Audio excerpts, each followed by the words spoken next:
Sydney हमले में मुलव्वस भारतीय दहशतगर्द साजिद अकरम और बेटे का पासपोर्ट मंजर-ए-आम पर आ गया। पासपोर्ट भारतीय सिफारतखाने ने 24 फरवरी 2022 को 10 साल के लिए जारी किया। भारतीय सिफारतखाने को पहले दिन से हमलावर की भारतीय शहरियत का इल्म था, लेकिन भारतीय हुकाम ने हकीकत छुपाई और गोदी मीडिया को पाकिस्तान पर इल्जाम तराशी के लिए वक्त दिया।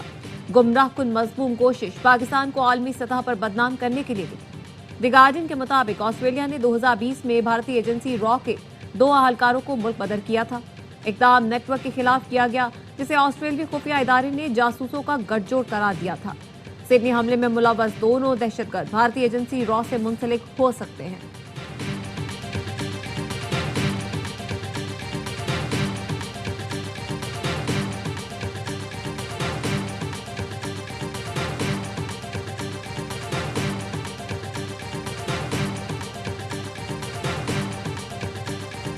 सिडनी में बीच पर हमले के बाद भारत ने डिसइंफॉर्मेशन फैलाई।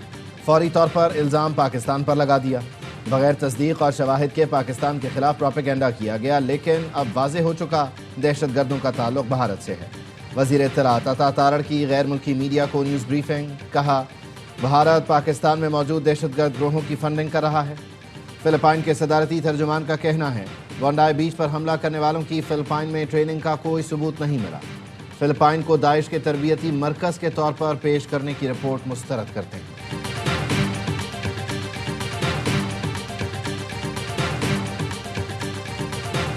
सिडनी के बोंडाई बीच पर हमला करने वाले जख्मी नवीद अकरम पर फर्द जुर्मायद 15 अफराद के कत्ल, दहशतगर्दी समेत 59 इल्जामात आए। ऑस्ट्रेलियाई मीडिया के मुताबिक नवीद अकरम ने पुलिस को बयान देने से इनकार कर दिया है। भारतीय और ऑस्ट्रेलियाई हुकाम ने नवीद के वालिद हमलावर साजिद अकरम के भारतीय होने की तस्दीक की है। ऑस्ट्रेलियन वजीर आजम का कहना है, हमला रोकने में नाकामी के मुहर्रिकात देख रहे हैं। इंटेलिजेंस और पुलिस के अंदर हकीकी मसाइल मौजूद थे।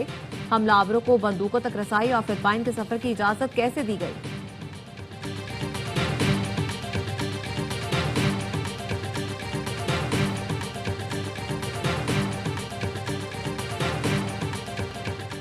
वज़ीर आला के तौहीन आमेज़ सलूक का सामना करने वाली भारतीय खातून डॉक्टर का बिहार की सरकारी मुलाजमत लेने से इनकार। बिहार के वज़ीर आला नीतीश कुमार ने अपॉइंटमेंट लेटर देते हुए डॉक्टर नुसरत परवीन का हिजाब खींच दिया था। समाजवादी पार्टी की रहनुमा सुमैया राना ने नीतीश कुमार के खिलाफ लखनऊ में मुकदमा दर्ज करा दिया। तेलंगाना के वज़ीर अक़लियती उमूर मोहम्मद अजहरुद्दीन की बिहार वाक़ई की मज़म्मत। कहा, इस अमल के खिलाफ एक्शन लेना चाहिए। अगर वज़ीर आला ऐसी हरकत करेंगे तो दूसरे लोगों को भी शय मिलेगी।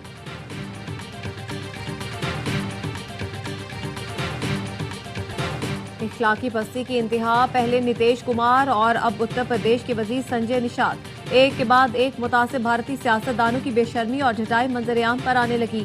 शर्मिंदगी के बजाय तमस्खुर उड़ाने लगे। संजय निषाद ने कहा, हिजाब छूने पर इतना शोर क्यों? अगर किसी और जगह हाथ लग जाता तो क्या होता? तौहीन आमेज गैर इखलाकी रिमार्क्स ने नई बहस छेड़ दी। तज्जियाकारों का कहना है, ऐसे बयानात भारत में खवातीन और अक़लियतों के खिलाफ नफरत का सबूत है। वाक़े पर मुआज़त की बजाय मजाक उड़ाना हुकूमती ज़हनियत की अक्कासी है।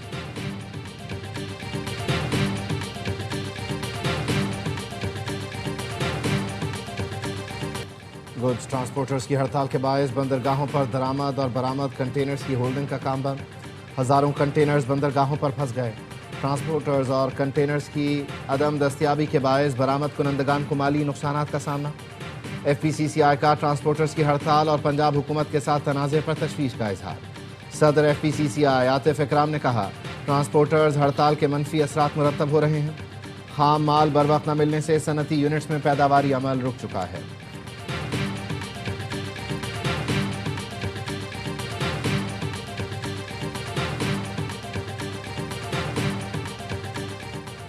जस्टिस तारिक जहांगीरी ने chief justice Islamabad high court Sarfaraz Dogar के खिलाफ सुप्रीम जुडिशल काउंसिल में शिकायत कर दी। मौक़िफ़ अपनाया।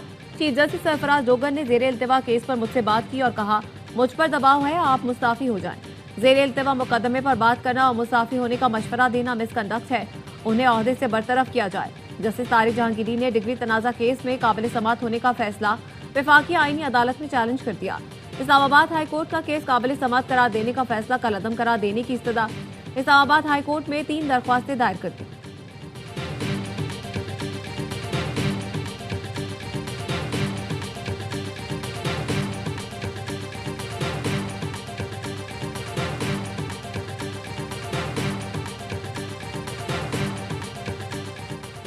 वज़ीर आला खैबर पख्तूनख्वा सुहेल आफरीदी समेत 5 अरकान सूबाई असम्बली इश्तिहारी फरार।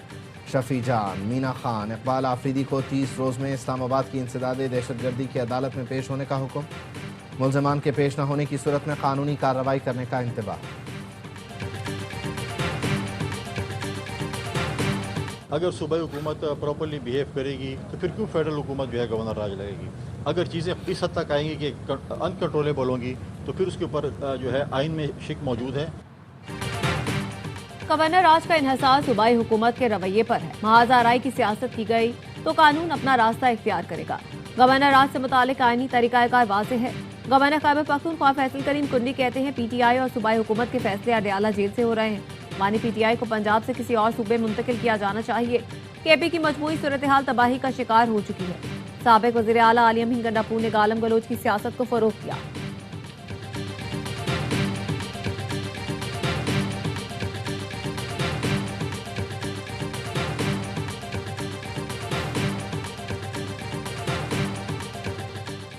GHU हमला केस की समाअत बगैर किसी कार्रवाई के 6 जनवरी तक मुलतवी। वकील मोहम्मद फैसल मलिक ने इस्तदा की मुकदमात पर लीगल राय लेने के लिए अडियाला जेल में बानी PTI से मुलाकात कराई जाए। मुकदमे में अब तक इस्तगासा के 45 गवाहान के बयानात कलमबंद किए जा चुके हैं।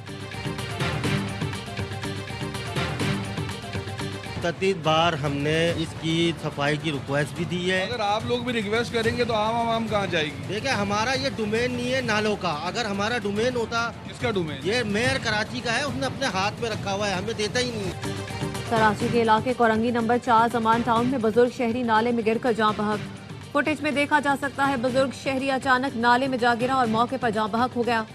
अहले इलाका का कहना है वाक़े के 6 घंटे तक कोई अहलकार मौके पर नहीं पहुंचा।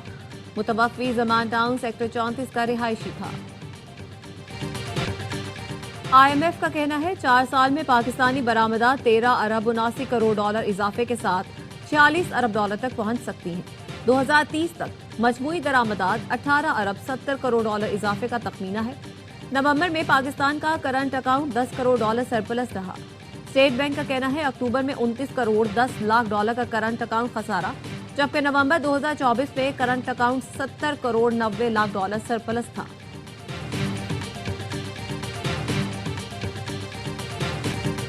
सियासी और समाजी शख्सियत साबिक वज़ीर आला पंजाब मियाँ मंजूर अहमद भट्टू की नमाज जनाजा हवेली लखा में अदा कर दी गई। जनाजे में बड़ी तादाद में अहम शख्सियात समेत आवाम ने शिरकत की।